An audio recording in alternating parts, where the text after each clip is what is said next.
আজকে বাবরের নামে একটা কেন একাধিক হাজার হাজার মসজিদ তৈরি হতে পারে। হুমায়ুনের যে মাদান আনতে পারবে তাকে 1 কোটি টাকা দেবো।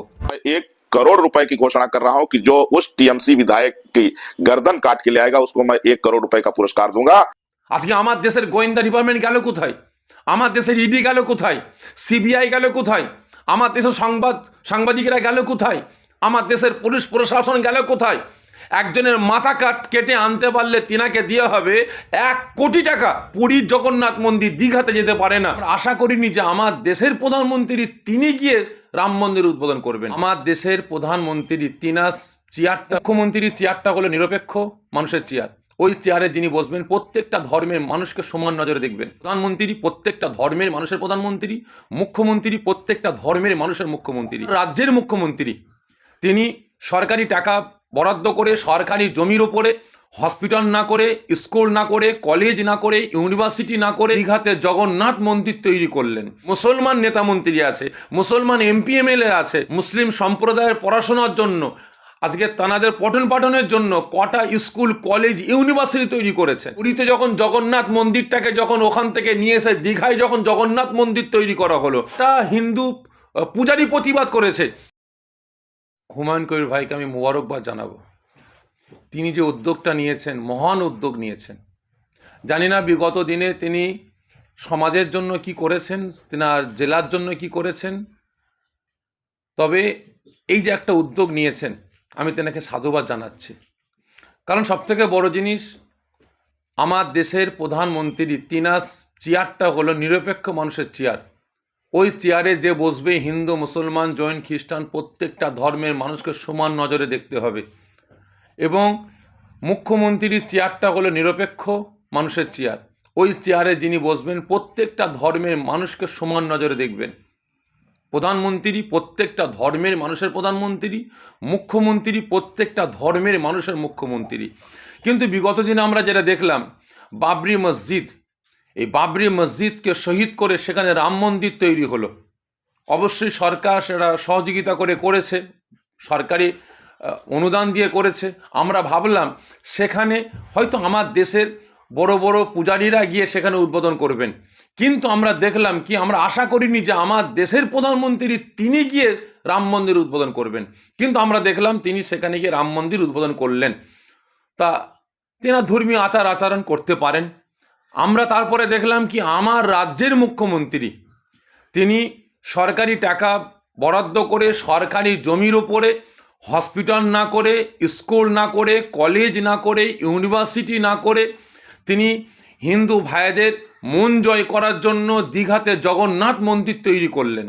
এবং তারপরে তিনি ঘোষণা করলেন কলকাতা রাজারহাটে দুর্গাঙ্গন তৈরি করবেন।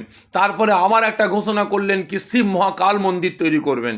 তাহলে আমার দেশের প্রধানমন্ত্রী যদি বাবরি মসজিদ শহীদ করে হিন্দু ভাইদের মন জয় করার জন্য তাঁরা যদি সেখানে রাম মন্দির তৈরি করতে পারেন, আপনার রাজ্যের মুখ্যমন্ত্রী যদি হিন্দু ভাই বোনেদের যদি মন জয় করার জন্য তিনি একের পর এক আপনার শিব মহাকাল থেকে নিয়ে, আপনার জগন্নাথ মন্দির থেকে নিয়ে, দুর্গাঙ্গন থেকে নিয়ে এই সমস্ত মন্দির তৈরি করতে পারেন, তাহলে আজকে আমার দেশে এত বড় বড় নেতামন্ত্রী আছে, মুসলমান নেতামন্ত্রী আছে, মুসলমান এমপি এমএলএ আছে, তাহলে তিনারা কটা মাদ্রাসা তৈরি করেছেন, কটা মসজিদ তৈরি করেছেন, কটা মক্তব তৈরি করেছেন। আজকে তিনারা মুসলিম সম্প্রদায়ের পড়াশোনার জন্য, আজকে তানাদের পঠন পাঠনের জন্য কটা স্কুল কলেজ ইউনিভার্সিটি তৈরি করেছেন। আজকে আমি সাধুবাদ জানাবো যে হুমায়ুন কবির ভাইকে, তিনি আজকে উদ্যোগ নিয়ে তিনার শুভবুদ্ধি আজকে উদয় হয়েছে।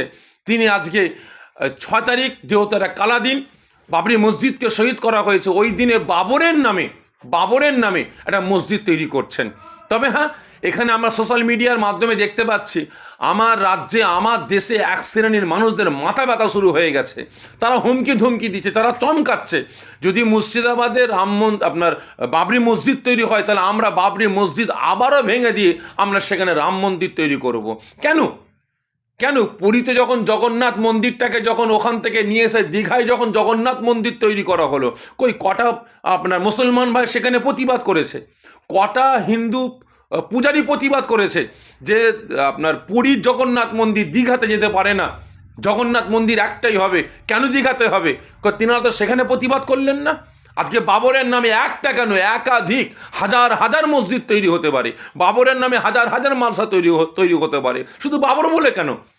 আজকে যে সমস্ত রাজা বাদশাহ ছিলেন, আমাদের পূর্বপুরুষ যেনারা ছিলেন, শাহজাহান বাদশাহ থেকে নিয়ে আরও যে সমস্ত অরঙ্গজেব থেকে নিয়ে প্রত্যেকের নামে যদি হয়, অসুবিধাটা কী আছে?